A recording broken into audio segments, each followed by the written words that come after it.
contamos com a presença ilustre do psicanalista Thales Absaber, em quem, em nome de Tablado, eu gostaria de agradecer imensamente o fato de ele ter aceitado esse convite. E principalmente porque já é a terceira vez que o Thales aceita um convite nosso e está participando da nossa série. Ele, junto com o Paulo Arantes, são as figuras que a gente mais recorre e que, enquanto eles aceitarem, a gente vai continuar recorrendo. Que nos ajuda a jogar luz ou a problematizar o nosso caminho nos nossos projetos artísticos e tudo mais. Então eu queria agradecer, Thales, ter conseguido cavar. A gente sabe que a agenda deles é super difícil, cavar um horário na agenda para poder falar conosco. O Thales é um psicanalista, ele desenvolve um projeto incrível, inclusive aqui, né? Aqui na Três Rios, que chama Clínica Aberta, é o título, é um projeto incrível, que eles fazem atendimento de psicanálise gratuito, aberto ao público. Projeto incrível. Fora isso, ele é um pensador da política, da realidade brasileira, já há um tempo. Publicou, como eu disse anteriormente, uma série de livros. 4 já ou 3? Daquela sériezinha? 3. É o Lula, Dilma e Temer, né? Temer. Agora eles vão ser juntados e vai ter alguma coisa sobre o Bolsonaro no final. Ele vem publicando essa série de livros muito interessante, problematizando exatamente o momento atual que a gente está no país. Então, sem mais delongas, eu passo a palavra ao Thales. Bom, obrigado por todos vocês estarem aqui. Parece que a conversa é um pouco sobre a nossa situação, né, atual. Aquela ideia que é cara ao pensamento crítico, né, que oração, né, como diz o professor crítico Roberto Schwartz, né, que oração, onde estamos, o que está acontecendo, né? Mas o que está acontecendo para quem, do ponto de vista de quem, né? A gente tem que primeiro reconstruir os nossos compromissos, os nossos vínculos, né?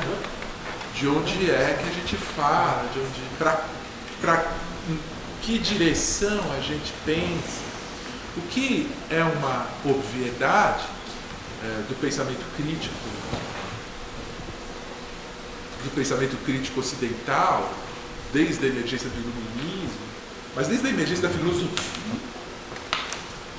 E que, no entanto, eu tenho que falar essa obviedade, porque esta obviedade não está óbvia, né?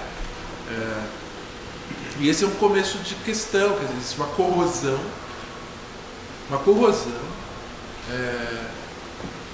do solo, do fundamento do compromisso.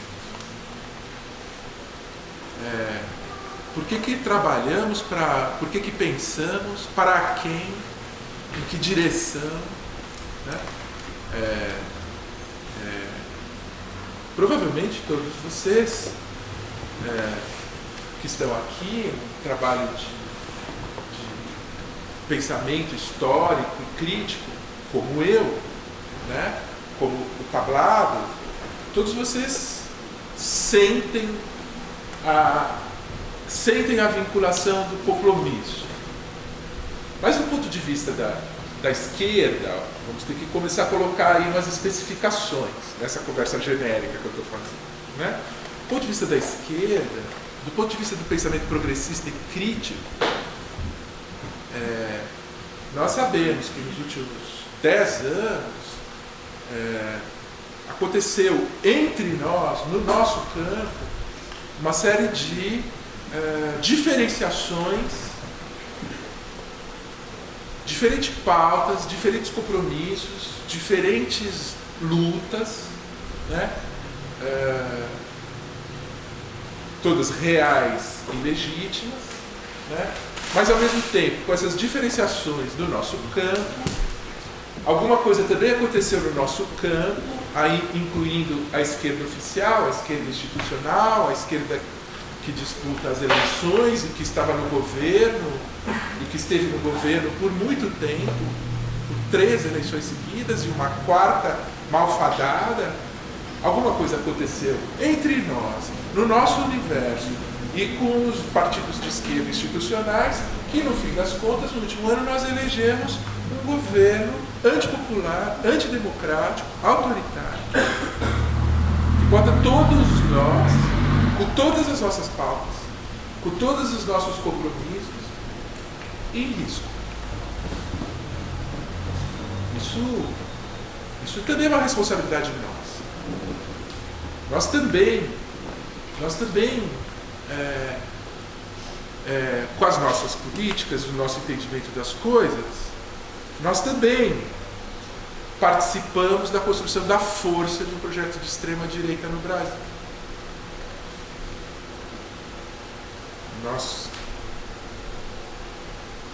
Que as nossas políticas, nossos trabalhos, nossas ações resultem num processo político a favor do que há de pior, né? É um problema importante, né?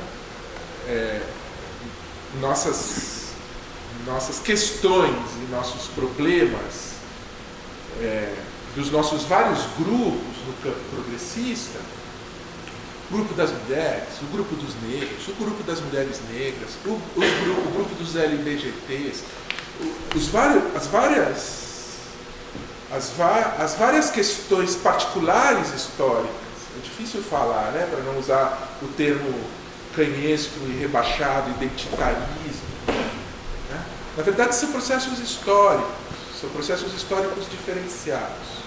Essas várias perspectivas do campo popular estão tentando falar de histórias diferentes e de violências diferentes. O que é real?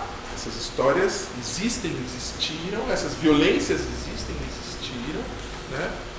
E é preciso pensá-las, é preciso resgatá-las, é preciso criar políticas a favor delas, mas, ao mesmo tempo, no mesmo processo da emergência dessas diferenciações no campo popular, nós nos tornamos fracos o suficiente para eleger um governo antidemocrático, autoritário, inimigo de todas essas pautas. Isso eu acho que é uma questão que todas as pautas diferenciadas deviam pensar, na minha opinião. Como é que nós conseguimos? Como que nós conseguimos? Porque nós participamos disso. Eu vou fazer uma metáfora, mas que eu acho importante.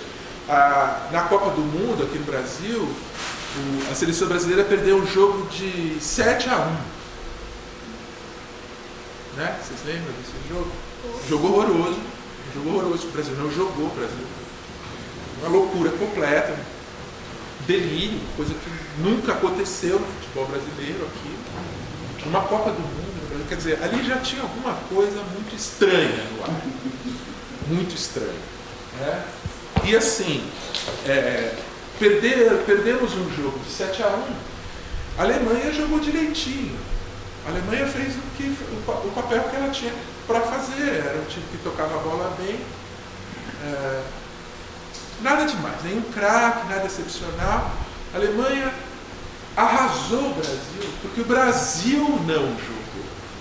O Brasil se dissolveu. Ali não dá, naquele jogo não dá para dizer exatamente que a Alemanha ganhou do Brasil. O mais correto ali era dizer que o Brasil perdeu para a Alemanha.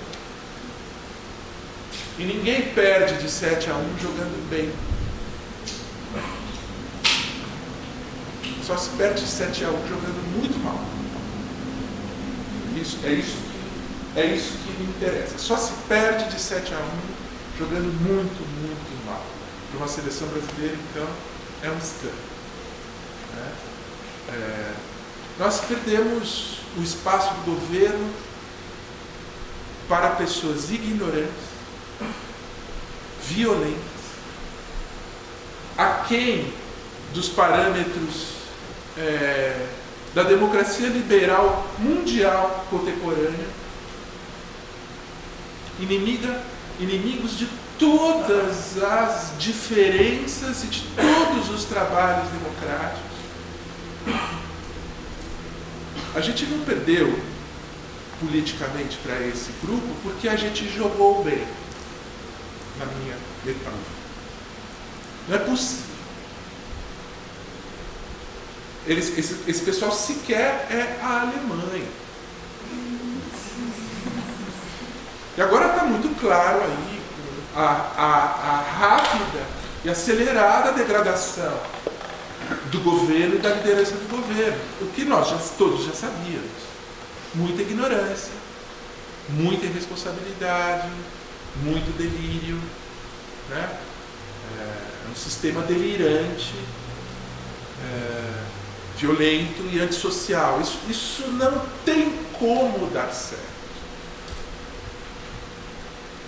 Tanto que, nesse momento, existe uma tentativa das elites que nos impingiram isso daí, que avalizaram isso daí, e que desejaram isso daí, e aí eu vou falar um pouquinho das elites, quem é que fez isso daí? Né? Não fomos nós, mas alguma coisa tornou o nosso campo muito fraco. Eu acho isso importante a gente pensar. Eu acho que nós nos fragmentamos demais, na minha opinião. Né? As nossas... eu acho que isso tem duas dimensões, essa fragmentação. Né? Uma é a multiplicação das pautas diferenciais. Então você tem o feminismo das mulheres em geral, depois tem o feminismo das mulheres brancas, depois tem o feminismo das mulheres negras, né? Daí o feminismo às vezes se articula com o mundo LGBTQ, às vezes não. Aí tem os feminismos que brigam, e os LGBTQs que brigam com feministas. Isso eu já vi, não estou inventando. Né? Talvez vocês já tenham visto isso também. Né? Aí tem o movimento negro, aí tem as mulheres negras que brigam com as feministas brancas, que às vezes também brigam com os homens negros, certamente os homens brancos como eu, todos brigam. Né? Então são tensões no nosso campo, que nós não conseguimos uma medida comum, que não é bom para nós.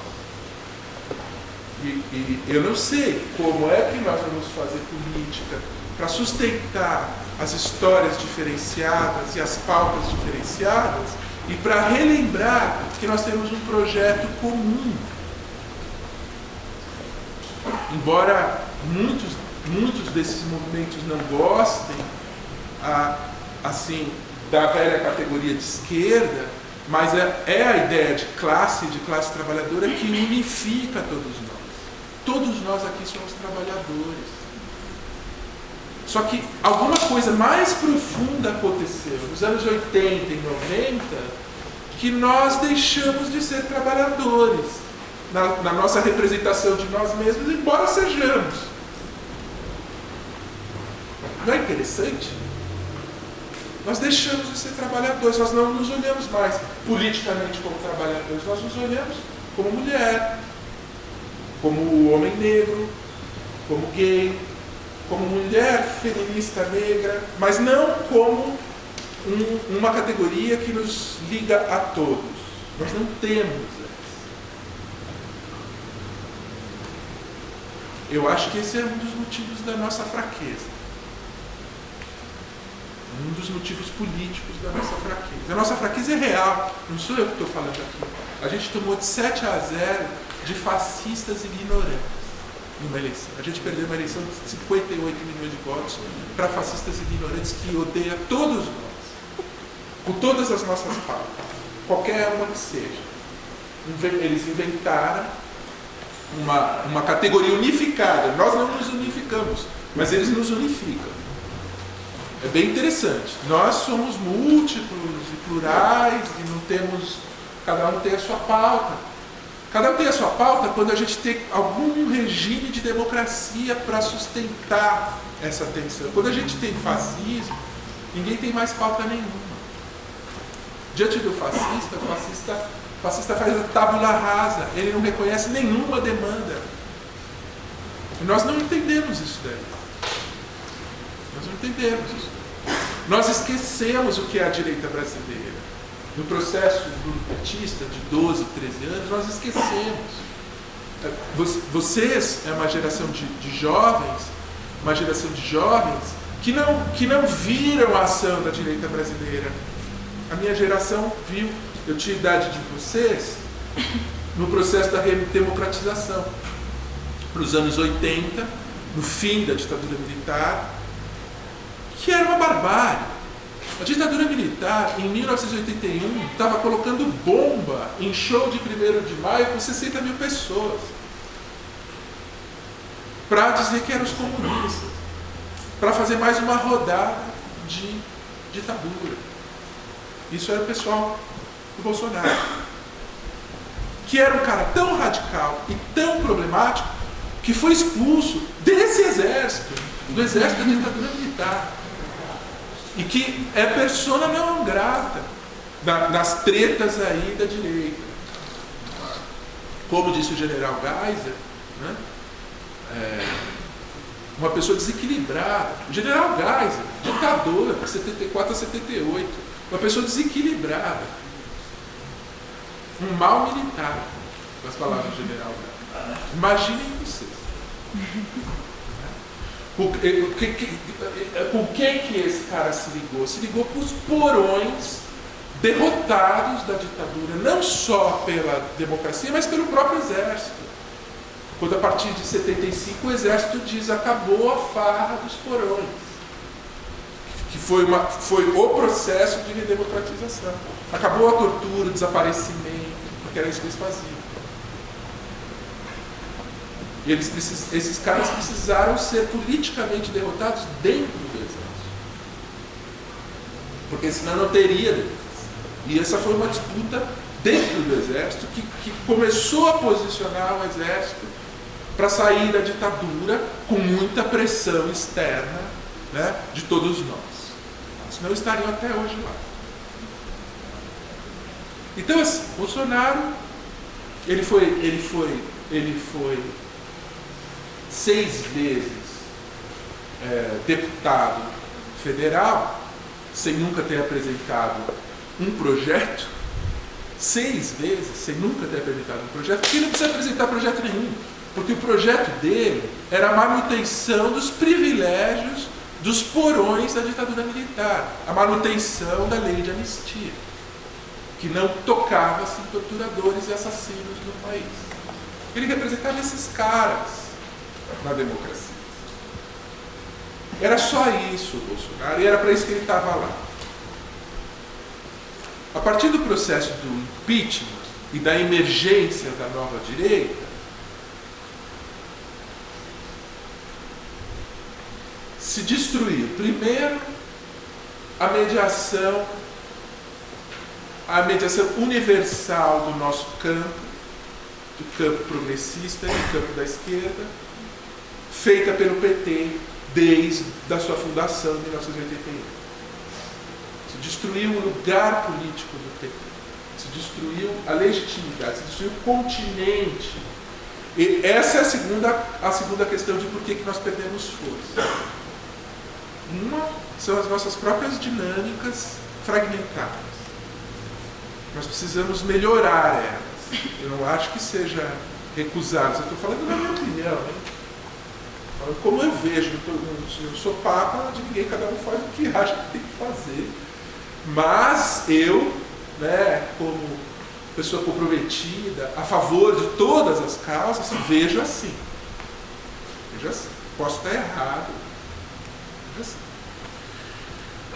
A segunda força que nos fragmentou foi a explosão da legitimidade política e cultural da mediação do PT. que também fortemente perdeu de 7. Eu não vou dizer nem de 7-1, vou dizer de 7-0. No caso do PT, é 7-0. Tem nenhum gol. O PT levou um impeachment. O PT teve o partido inteiro preso. E o PT teve o Lula.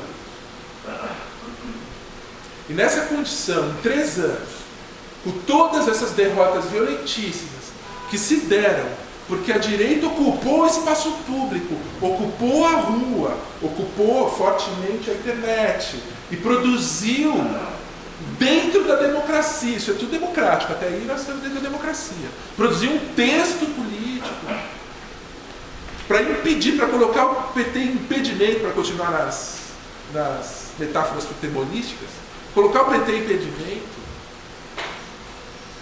com muitas forças, né?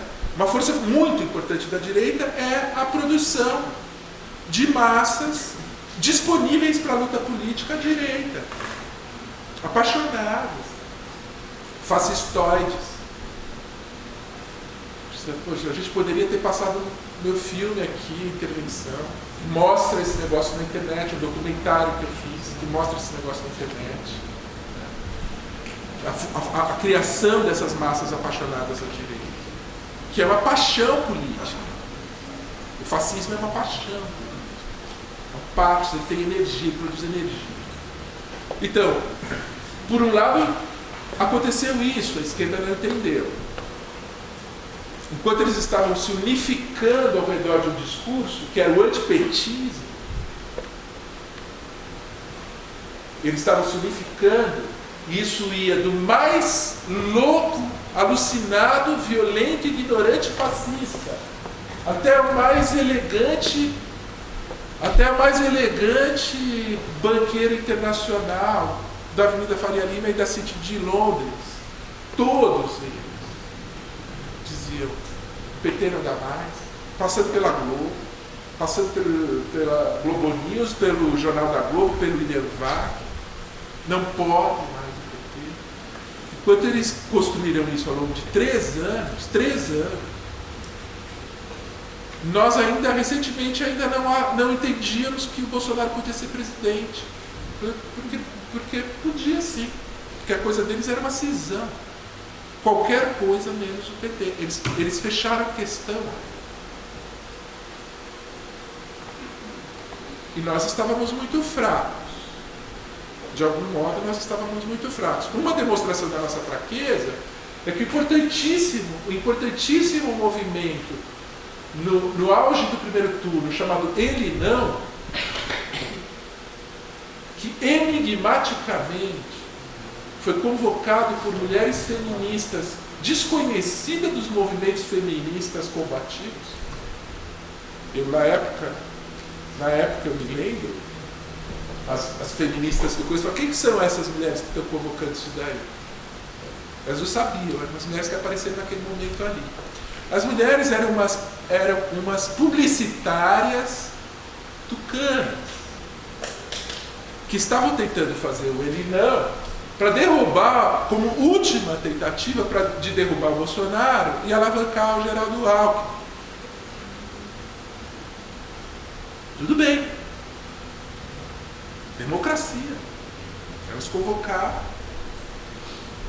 Todos nós percebemos como importante, as mulheres, os homens, todos percebemos como importante algum movimento que dissesse do absurdo que era a ilegitimidade que era o candidato de extrema direita. Todos nós percebemos. O movimento foi importante, foi nacional, foi bem feito. Tinha 50, 60, 100 mil pessoas no Largo de Pinheiros. E no dia seguinte, 2 dias depois, quando vem a próxima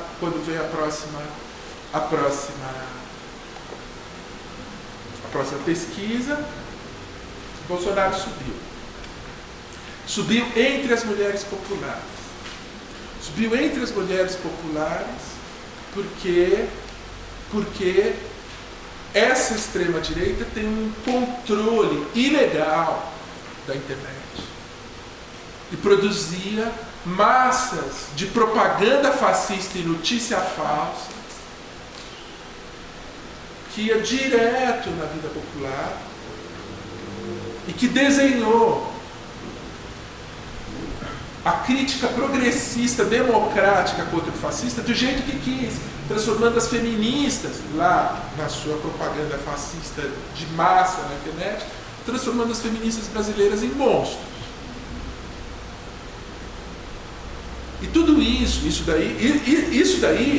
que aconteceu na eleição, já estava montado muito antes. O meu filme mostra isso. Isso já tinha acontecido no impeachment. 2, 3 anos antes. Toda uma dinâmica com tecnologia, comunicação, propaganda fascista, nova ordem de propaganda fascista industrial, como a propaganda fascista sempre foi. A propaganda fascista sempre foi industrial, desde os anos 30, Hitler, Mussolini. Porque lá eles usavam o rádio, usavam o cinema. Agora eles usam a internet, com robôs, com empresas de propaganda construindo textos direcionados a pessoas específicas a partir do que eles sabem dessas pessoas, de modo que eles fazem com que os robôs da internet reproduzam robôs das pessoas, que passam a reproduzir a notícia falsa, e esse troço vira uma bola de neve. Aí, 15 dias antes do segundo turno, diante de uma estrutura de massacre dessa ordem, a gente vê o candidato de esquerda vindo na coisa assim: estamos recebendo muitas notícias de ofensas na internet e notícias falsas 2 semanas antes do segundo turno. E nós vamos disponibilizar aqui, vocês podem ver, vamos disponibilizar aqui o telefone, o 0800, para que as pessoas denunciem. O cara sendo massacrado, destruído, com máquinas de controle psicopolíticos das pessoas. E a esquerda ainda não sabia que isso estava acontecendo. Ele estava surpreso com o grau de violência, virulência. Bom, nós não perdemos esse processo político por acaso. Nós realmente nos alienamos de alguma coisa importante da política. E a gente precisa produzir uma política, de fato, uma política de olhar para nós mesmos, para os trabalhos que fizemos nos últimos anos, e por que nos alienamos, por que não vimos isso? Que começou a ruir. A primeira estrutura simbólica que a esquerda institucional cedeu para a direita, que é um cacetete simbólico, e que a esquerda nunca entendeu e até agora não entende. Eu estou falando de muitas coisas que a esquerda não entende. Essa nova ordem desse novo fascismo, movido a controle biopolítico, tecnológico, que ao mesmo tempo é uma afirmação, numa estrutura de massas, é uma afirmação de arcaísmos. Porque o fascismo, ele é uma como dizia o Deleuze, ele é uma reterritorialização forte. Ele recria a ideia de um grupo escolhido por Deus, né? Um grupo escolhido, que é a verdadeira pátria, né? E que este grupo escolhido, que na verdade é um circuito de classes entre classe média e elite, é uma redução do direito a um circuito de classe. Esse grupo escolhido na fantasia, na ideologia, ele tem o direito de sacrificar todo o resto para salvar a humanidade, que está iminentemente sob o risco de destruição do inimigo. E por acaso são os comunistas inexistentes, mas Mas, na falta de comunistas, nós inventamos o marxismo cultural. E o marxismo cultural diz que todo mundo é comunista quem a gente quiser que seja. É muito mais eficaz, pervasivo e grave, porque todos nós somos comunistas, mesmo que a gente nunca tenha lido uma página do Marx. Porque feministas são comunistas. Jovens negros que demandam a democracia, os direitos, são comunistas. Artistas, críticos, são comunistas. Né? Então, o comunista é um monstro anticivilizatório. E esse é um modo de construir o pensamento. Você tem um polo absoluto que é inimigo absoluto da civilização. Para os alemães nazistas eram os judeus, que também eram comunistas. Eram os comunistas e os judeus. Para nós são os petistas e os neocomunistas marxistas culturais. Você tem um polo absoluto em que você vai colocando quem você quiser nesse lugar. Isso é a estrutura arcaica do fascismo. O Freud, um trabalho muito, muito importante, que vale muito a pena ler, Psicologia de Massas e Análise do Eu, né? Psicologia de Massa e Análise do Eu, um trabalho do começo dos anos 20, em que o Freud estava exatamente percebendo a ascensão do fascismo na Europa, percebendo que alguma coisa estava acontecendo, que ele precisava pensar em psicologia de massas, de grandes grupos, não mais no indivíduo. Esses negócios submetem o indivíduo a esses slogans, todos falsos. Os caras só reproduzem slogans.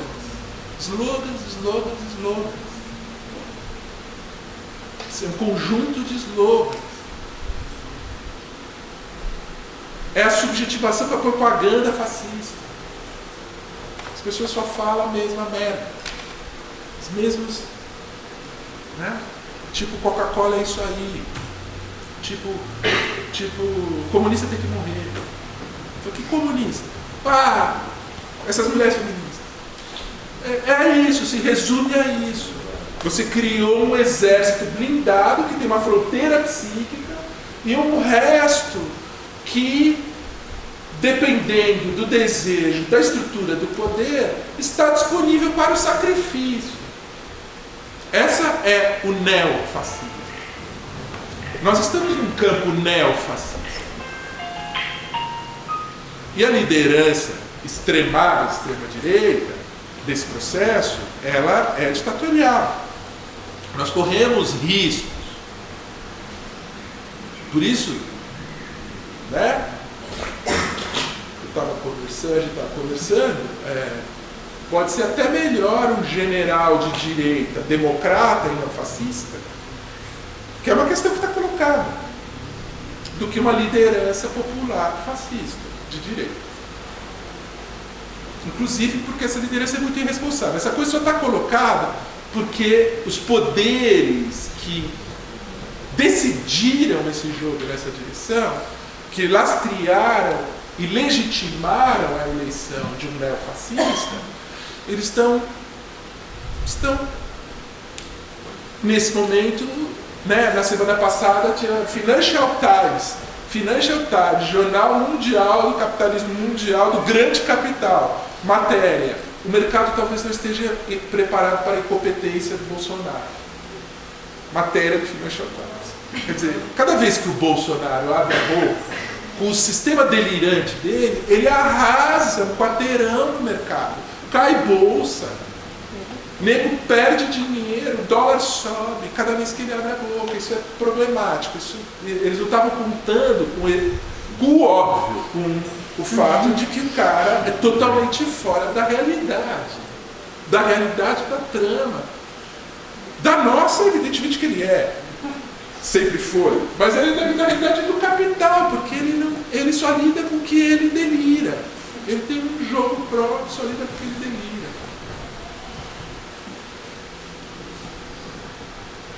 Então existe uma crise no próprio governo atual, né, de duas ou três direitas diferentes, que tem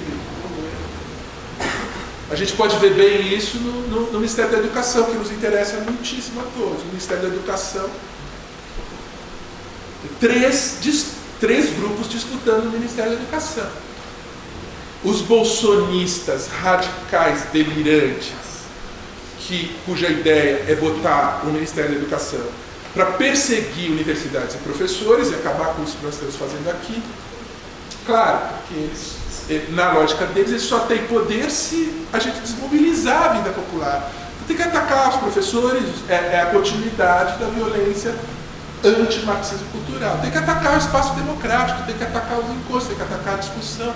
Então, estão lá, um grupo lá para isso, que é ligado diretamente ao presidente, que é ligado ao tal de astrólogo, filósofo, que mora no interior dos Estados Unidos, na Virgínia, o lugar mais caipira do universo, chamado Olavo de Carvalho, que fica pontificando, produzindo difamação, calúnia e ameaça de morte de pessoas na internet, pornografia e violência num grau de linguagem totalmente degradado, e não existe nenhuma punição democrática, nenhum controle. Agora os ministros do Supremo querem controlar a massa, querendo corroer a legitimidade do Supremo. Exatamente o que fizeram com a esquerda. Agora tem que parar isso daí. Essa máquina da corrosão institucional e da legitimidade de outros atores da democracia tem que parar. Senão eles fecham o Supremo com um soldado, um cabo, um jipe, como falou o filho do Bolsonaro. O que os caras fizeram? Foram atrás dos youtubers violentos e vão botar os caras na cadeia, vão processar os caras. Para nós é bom. Depois que eles nos destruíram, né? Agora eles dizem, não, a gente destrói o campo da esquerda e o PT, mas o Supremo Tribunal não pode. Essas são as contradições da emergência de um campo neofascista. Agora nós estamos num conjunto de contradições. O Olavo de Carvalho tinha que ser processado. Ponto. Processado, pagar pelas calúnias que faz. Né? E aí a gente vê uma coisa que é outra coisa complexa para a esquerda. Diante do fascismo, que é a nossa situação atual, de fato, a estrutura de direitos civis liberais nos interessa.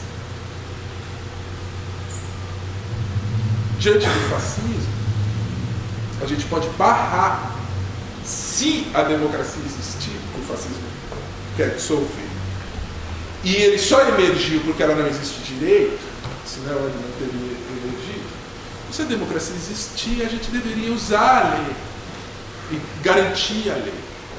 A democracia também não é um negócio que funciona sozinho. Quando o Olavo de Carvalho nos degrada a todos, se nós não produzirmos alguma coisa democrática, de um poder sobre ele, a democracia não existe. A democracia... A gente viu isso nos Estados Unidos, que é uma democracia muito mais desenvolvida, que tem um político fascista, como o brasileiro, mas por uma outra tradição. É um político fascista que é um grande empresário americano, bilionário. Nesse sentido, ele já é muito superior ao nosso, que é um cara ligado aos porões de uma ditadura militar que nunca produziu nada. Trump, bem ou mal, ele significa alguma coisa real dos Estados Unidos. E ele tem legitimidade para dizer, vou trazer os Estados Unidos de volta. Estados Unidos industrial, Estados Unidos da classe média branca americana. Nós aqui não estamos nem falando disso, estamos falando de demência, de destruição de tudo, porque o cara não sabe o que tem que fazer com o país. e aderiu como vassalo aos Estados Unidos. É uma direita muito ignorante, descomprometida de tudo. Descomprometida de tudo. Inclusive do próprio país, é uma loucura total. Até os americanos ficaram constrangidos com o modo inferiorizado e servil que ele se apresentou nos Estados Unidos. Até os brasileiros imigrantes para os Estados Unidos, que em grande parte votaram nele, porque são amantes dos Estados Unidos e fugiram do Brasil para os Estados Unidos, ficaram furiosos com ele porque ele desqualificou os brasileiros, dizendo que os imigrantes, entre os quais os brasileiros, não estão preocupados com a segurança do povo americano, botando os americanos contra os brasileiros. E, coerentemente, dizendo que os americanos têm direito de ter visto automático para o Brasil, que os brasileiros não têm para os Estados Unidos, o que os americanos não pediram. Ou seja, nos inferiorizando como cidadãos de segunda classe no mundo, rasgando as regras do jogo do direito internacional. É uma loucura completa. É tudo louco. Agora, essa loucura é uma coisa chamada Brasil. Esse cara teve 58 milhões de votos. Né? O barramento violento que o capitalismo brasileiro fez do projeto da esquerda institucional, mas a incapacidade que a democracia teve, os 30 anos de democracia teve, de transformar o espírito autoritário brasileiro, incluindo aí os 12 anos de PT, mas as nossas próprias confusões políticas no campo progressista abriram espaço para a legitimidade, para a extrema-direita autoritária e ignorante brasileira gerir o país. Isso só foi possível porque o grande capital brasileiro, na verdade a faceta neoliberal do processo, falou: a única coisa que nos interessa nesse momento é a quebra de contratos sociais, reforma da Previdência e a quebra de qualquer compromisso, a ponto deles questionarem a Constituição de 88 constantemente. E aí voltamos ao ponto: a Constituição de 1988 parece demais no Brasil de 2019. A Constituição de 1988, que era uma canja de galinha social-democrata. Claro que o fascismo é demais. Comunista. Do que estamos falando? Estamos falando do SUS e da educação pública. É isso. Do fato de que, se alguns de nós tiver um infarto aqui agora, a gente pode ir para o hospital ali. Esses caras querem acabar com isso. Se tiver um infarto aqui agora, se não tiver um plano de saúde de 400 conto, morre aí mesmo. Não tem esse direito. Paga. Isso é o neoliberalismo. Pagar, destruir as universidades públicas é a mesma coisa. É a mesma coisa.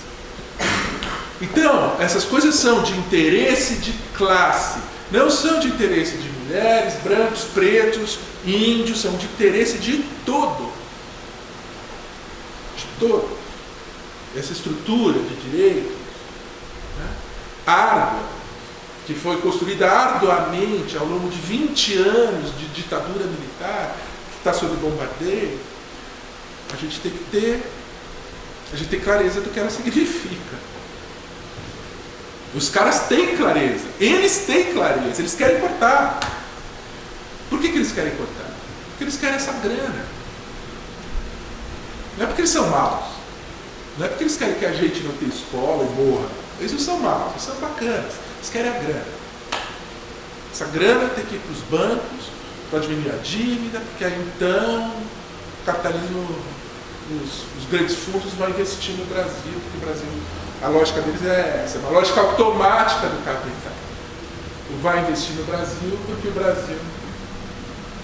Brasil, se não estiver muito endividado, então diminui a chance do Brasil dar um calote no mercado. Diminuindo a chance, o mercado pode investir mais e nós poderemos ter mais McDonald's, mais fábricas, mais sei lá o que, né, para que o povo brasileiro tenha trabalho. Quando o Fernando Henrique fez isso, alguma coisa bem parecida com isso lá em 2002, no segundo mandato do Fernando Henrique, o país parou 4 anos. O país já parou 4 anos. O golpe já parou o Brasil 4 anos.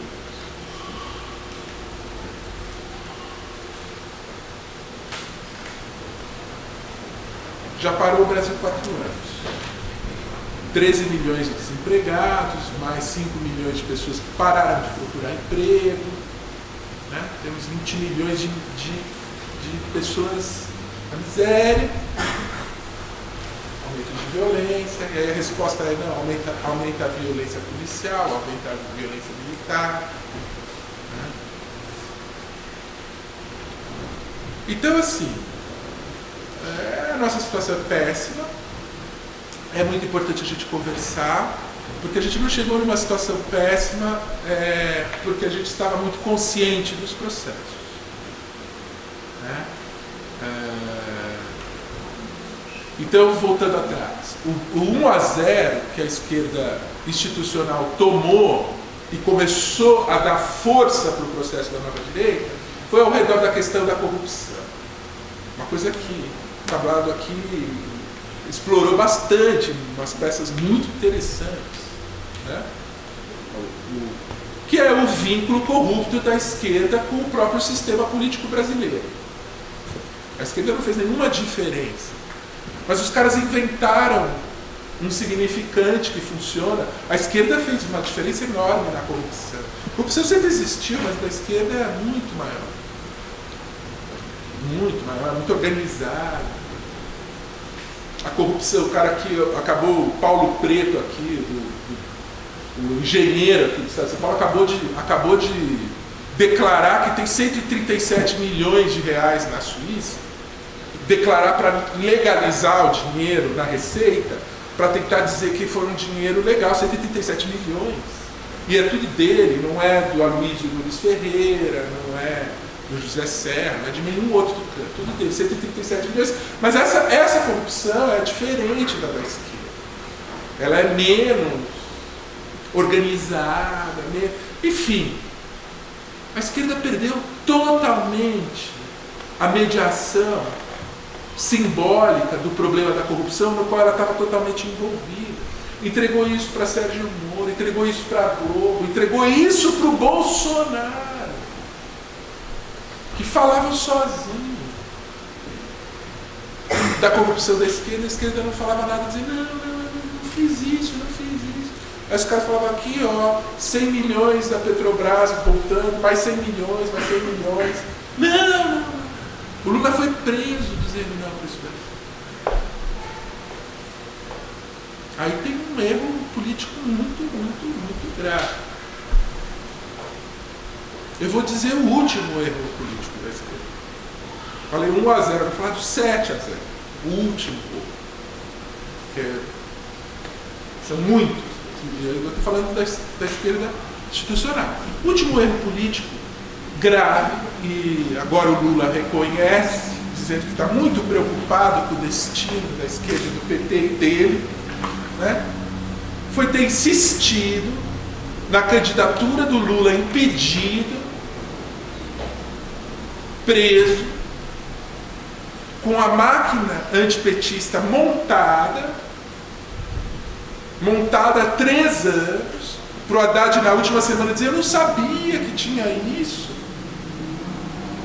Você não sabe, vocês vão para a cadeia. É assim que acontece. Você não sabe o que o seu inimigo está fazendo, A política é uma guerra, mas ela é uma guerra que é um tabuleiro aberto. Tem uma grande parte da guerra visível de todos.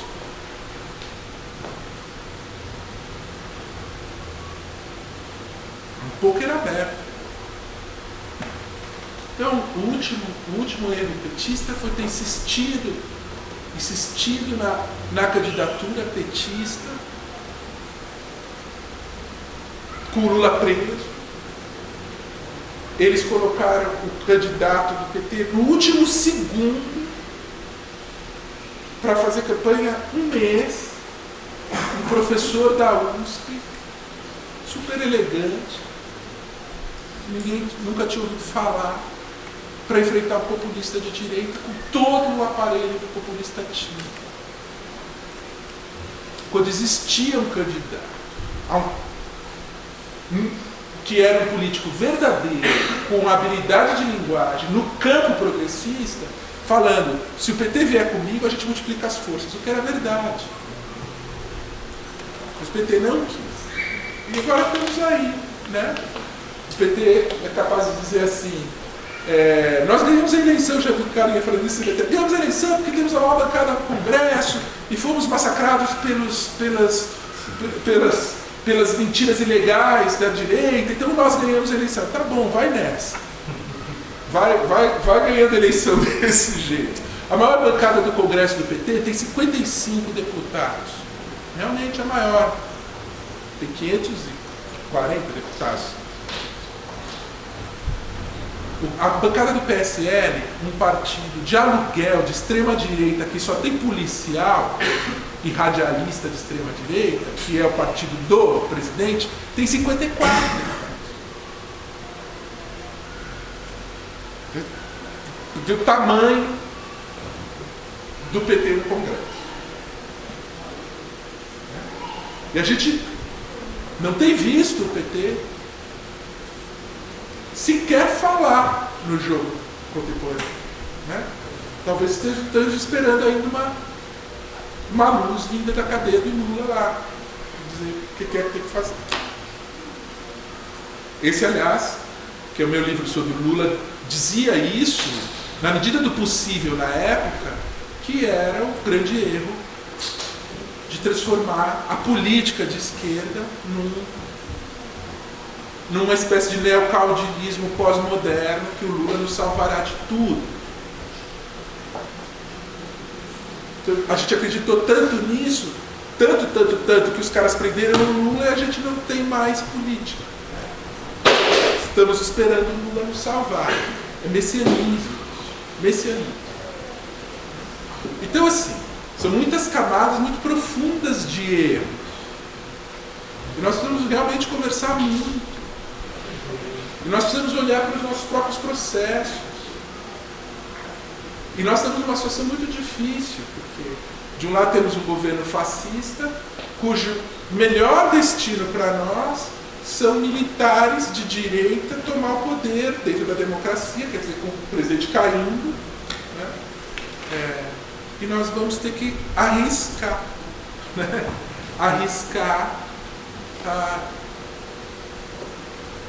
A entrega do poder executivo para militares depois de tudo que aconteceu no Brasil.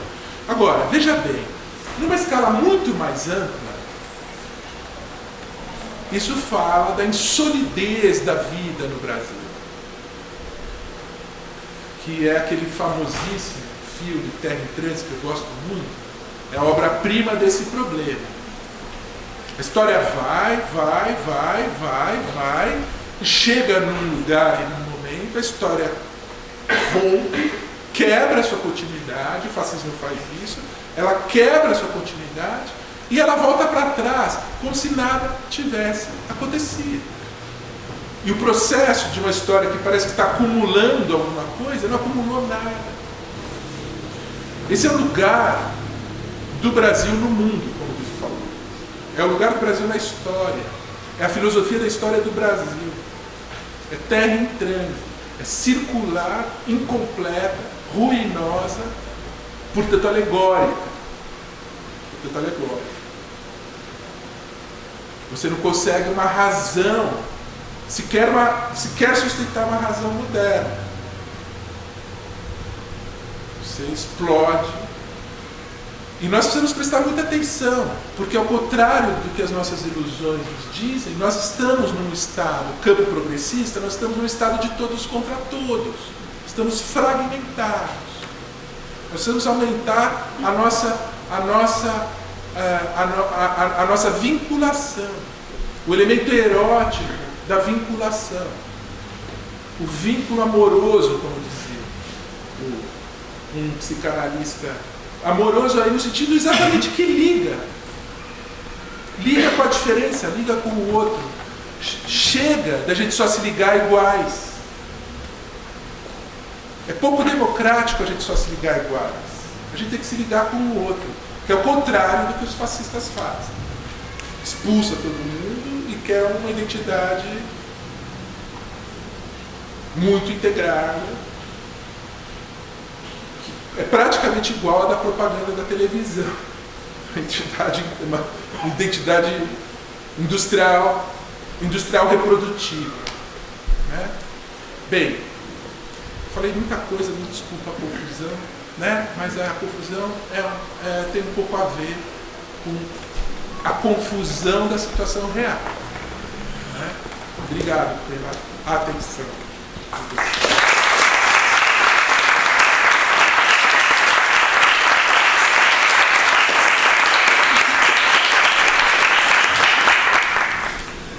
Alguém tem uma pergunta? Alguém quer fazer alguma pergunta? Depois dessa merda toda que tá acontecendo, o que a gente pode fazer? A merda já tá feita. Como que faz agora? Eu acho que a gente tem que fazer o que a gente está fazendo agora. A gente tem que fazer o que a gente está fazendo agora. A gente tem que ter disposição, vitalidade para se encontrar, conversar, prestar atenção em pessoas que a gente acha que estão trabalhando bem, porque realmente o fascismo é chocante, ele nos choca, nos dissolve. Vocês têm um problema, que é um problema clínico mesmo, psicanalítico, que é isso que eu falei. As pessoas não lembravam mais o que é o autoritarismo brasileiro. Vocês não viram, porque vocês praticamente cresceram com os 12, 13 anos do processo da democracia lulista, que chegou numa espécie de limite de possibilidades da democracia naquele quadro, aumentando a renda dos pobres, aumentando o capitalismo interno, de consumo. As pessoas acharam que todo o processo do Brasil ia seguir nessa linha. E a gente esqueceu mesmo o que é o autoritarismo brasileiro, que é estruturado, que é uma estrutura de classes poderosas, né? Passa hoje em dia pelo agronegócio, passa pelo sistema financeiro, né? Todas essas pessoas se posicionaram para derrubar o governo Dilma. Todas essas forças. É o que em sociologia se chama um alinhamento. Houve um alinhamento da burguesia como classe, são setores do capital. E isso é um processo psíquico complexo. Quando esses caras batem o pé, fecham o cristão, eles atraem para a posição deles, inconscientemente, eles atraem uma massa de pessoas que são dependentes dele. A classe média que trabalha para esses caras. Tem uma indiscriminação. A classe média acha que é igual ao Banco Itaú. E que se fizer o que o Banco Itaú quer, vai ser protegida. É uma coisa muito primitiva. Se você se identificar com a liderança e o poder, você está protegido. Nesse nível, é no nível do que o Freud chamava pulsões de conservação automáticas. Ao mesmo tempo você ganha um gozo de poder destruir o outro, o que está para fora. Todos os marxistas culturais, que somos todos nós, ou qualquer um que se queira por aí, né? Então, assim, nós estamos no campo do alvo do processo do fascismo. Nós temos que denunciar o fascismo e nós temos que usar a lei democrática, nós temos que aprender a usar, senão ela não existe. Um pouco o Supremo Tribunal, eu não gosto deles, né? No entanto, eles estão dizendo, na hora que correram o risco de serem dissolvidos pela nova máquina de propaganda fascista, o que eles fizeram? Foram para cima. Eles são poder, eles têm como ir para cima. Mas a lei nos garante poder enquanto ela existir. Por exemplo, um prefeito de Curitiba que impediu uma peça crítica, censurou uma peça crítica, impediu ela de acontecer num espaço público como esse, isso é ilegal. Nós precisamos, todos os movimentos, nós precisamos de advogados por direitos civis, que estejam dispostos. Os advogados no Brasil só cuidam dos interesses do capital, enquanto o trabalho. Faz muito tempo que não se precisa defender direitos. Então, assim, os fascistas querem corroer a estrutura dos nossos direitos existentes para nos ferrar lá na frente sem direito nenhum. Que no fim das contas é um porão e uma máquina de tortura. A gente tem que lutar pelos nossos direitos na Constituição e na vida civil. Os movimentos precisam de advogados. Todos nós precisamos de advogados. O Martin Luther King, que conseguiu a equiparação dos direitos civis em 1966 nos Estados Unidos, num trabalho de 10 anos de militância, era um advogado.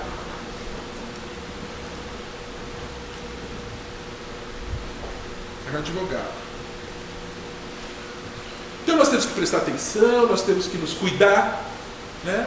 Nós temos que ser felizes, né? Nós temos que ser inteligentes, todas as coisas que os fascistas odeiam. Odeiam a felicidade, odeiam a inteligência, odeiam que a gente leia Machado de Assis, Freud, odeiam. Eles querem um saco de pipoca, um shopping e a vida está resolvida. Vai pro mercado, acabou. Sim. Você ia perguntar? Eu queria. Você fez uma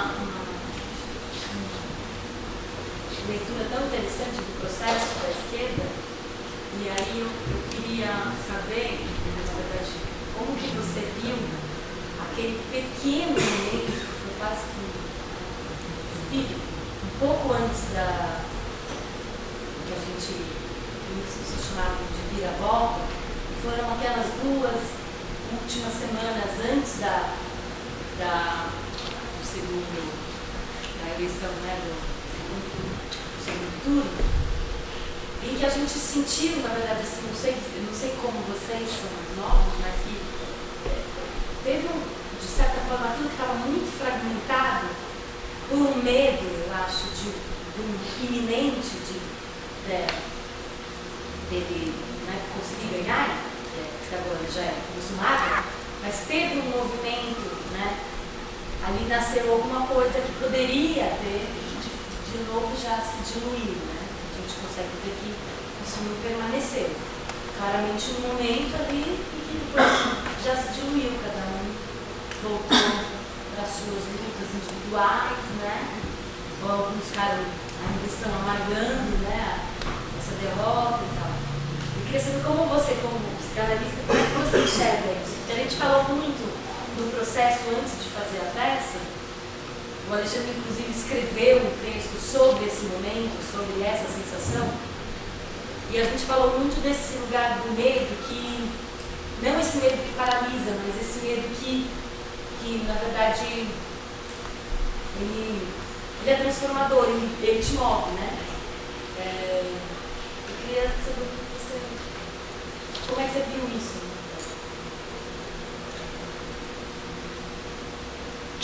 Tinha um objeto comum, que unificar, né?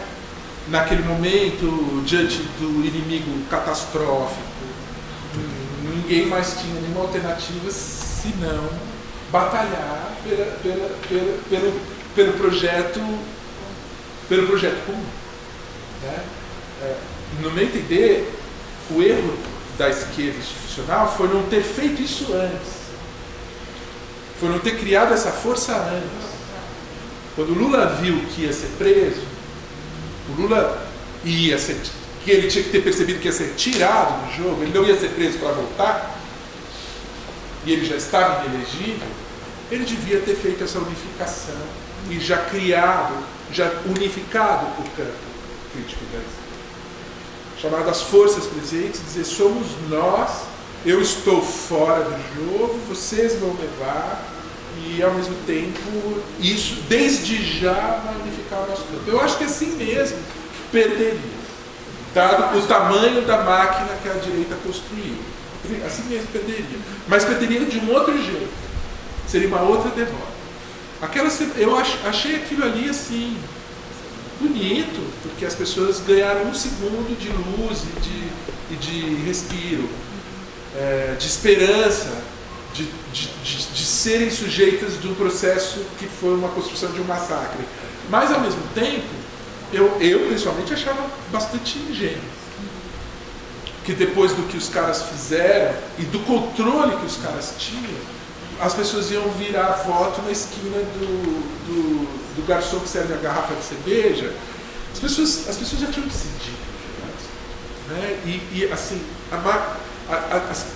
as posições de grande poder já foram feitas. Eu achei muito mais sério quando a Folha de São Paulo impediu os seus jornalistas de escrever que o Bolsonaro era um deputado de extrema-direita, e disse, não é de extrema-direita, é de direita. Isso eu acho muito mais sério, muito mais estratégico. Achei muito mais sério quando todo o jornalismo não conseguiu deixar claro que um candidato que é contra os direitos humanos, a favor de tortura, promotor de ditadura, não é legítimo no processo democrático.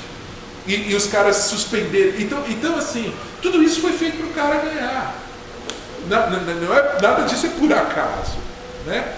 Ao mesmo tempo, quando o Haddad sentava diante do William Bonner no Jornal Nacional, era um massacre. Seu partido é corrupto, a sua prefeitura é corrupta, você é corrupto o tempo todo. O cara não conseguia nem respirar. E o cara não tinha nenhuma construção para respirar. Então, assim, aí, voluntariamente, com o coração puro e russoniano, nós vamos para a rua, mudar voto, numa estrutura dessa de poder. Então, eu não acredito. A esquerda não produziu nenhuma estrutura de contrapoder para o poder da direita, né? O resultado deu o que deu. Foi uma eleição assim. O cara teve mais de 10 milhões de votos de diferença. Aquilo ali não significou nada de real. Foi um momento que a gente sonhou.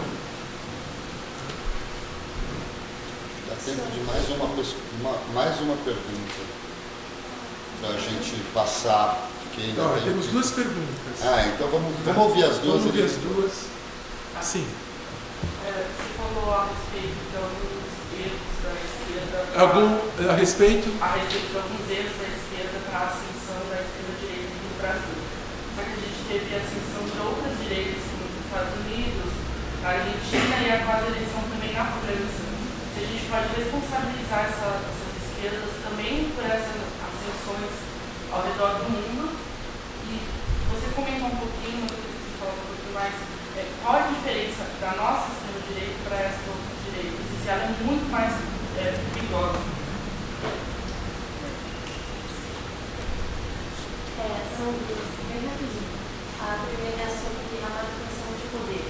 Qual que é a sua opinião sobre o seu estudo de anos sobre a política e psicanálise, quando você põe a manutenção de poder de alguns anos na mão de apenas um partido, independente de qual ele seja? Qual seria a visão sobre isso? Porque não é boa a manutenção do poder em apenas um lado.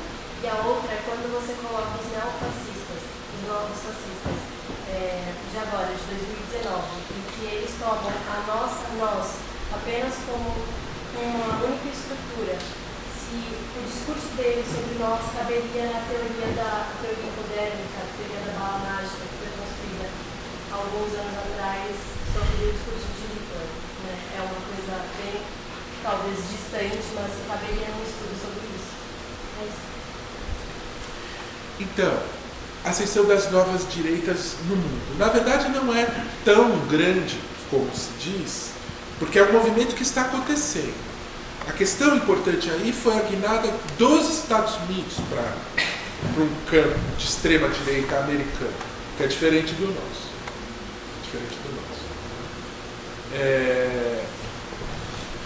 Isso tem a ver com uma crise real do sistema capitalista.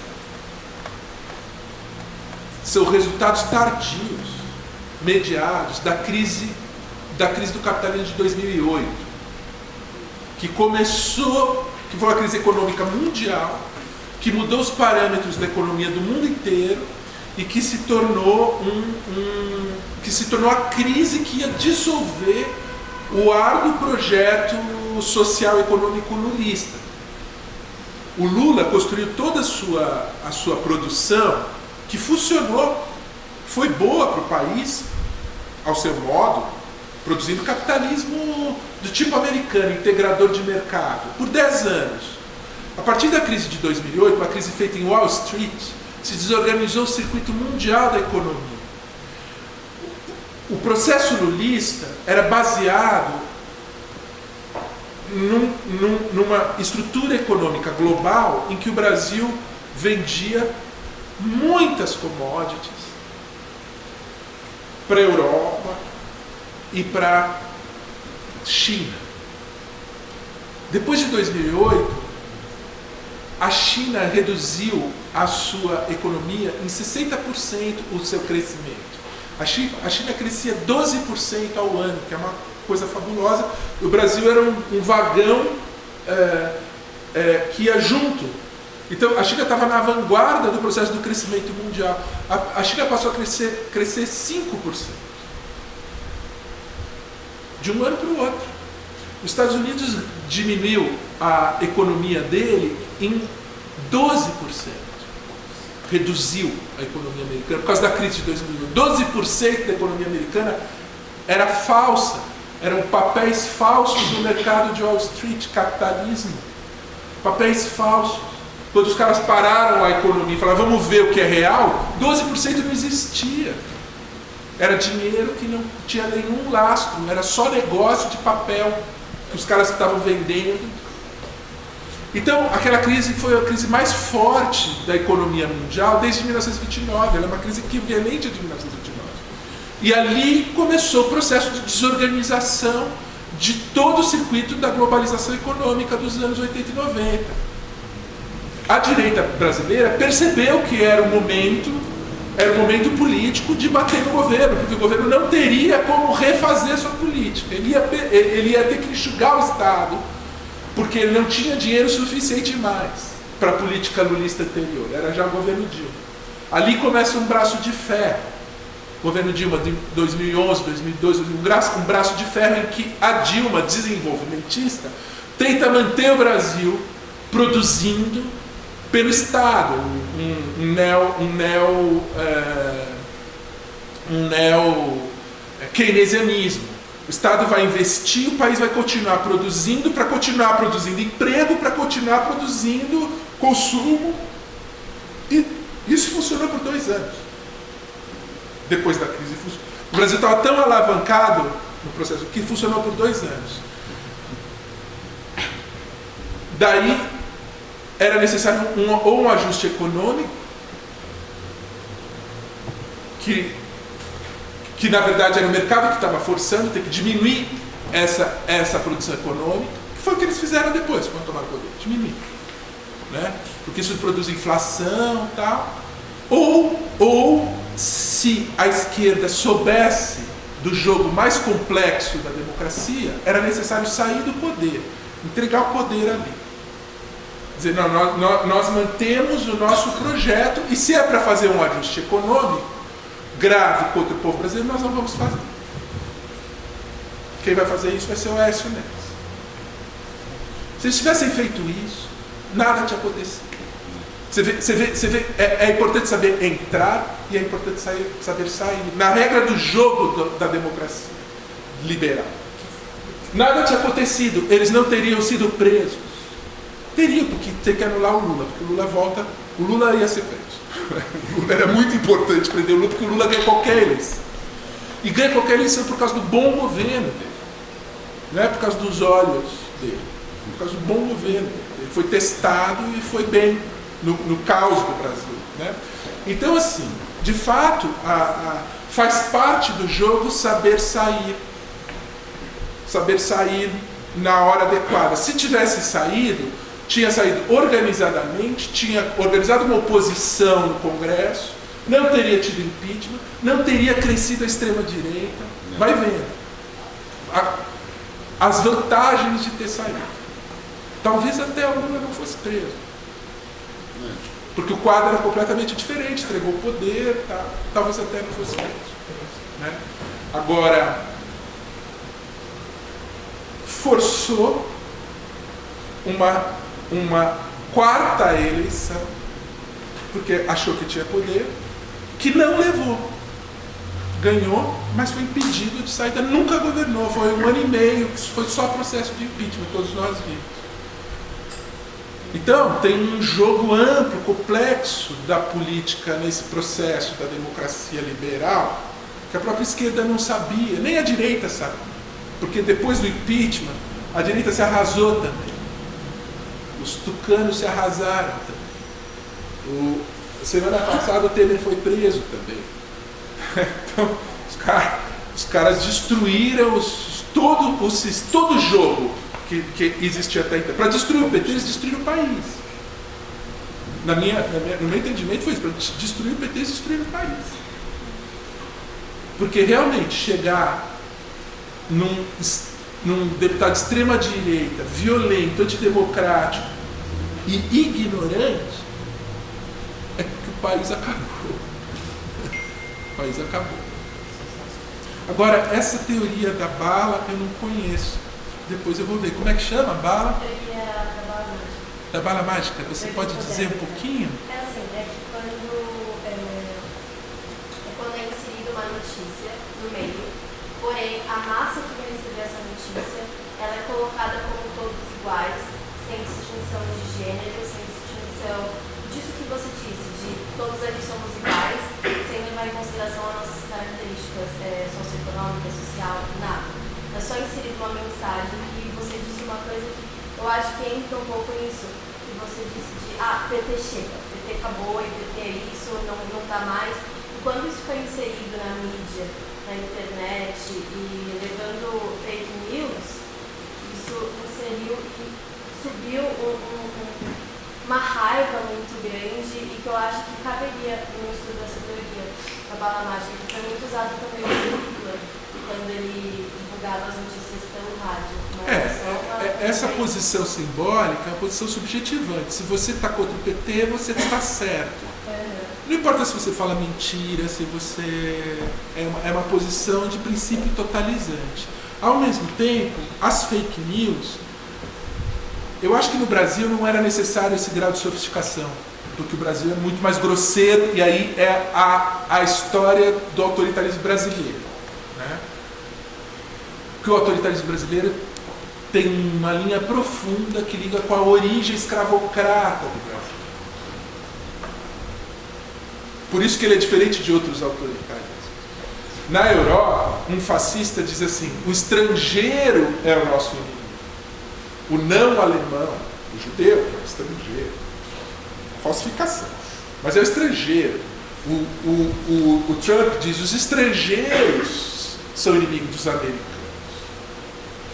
Os mexicanos, agora o Bolsonaro foi lá até dizer que os brasileiros são inimigos dos americanos. Foi nos colocar no mesmo alvo do fascista lá. Aqui é o povo brasileiro. Essa é a grande diferença. A grande diferença do nosso autoritarismo. São os negros pobres. São os pobres. são os esquerdistas. Aí vai juntando tudo. Mas a violência é contra a própria vida social. O inimigo é a própria vida social.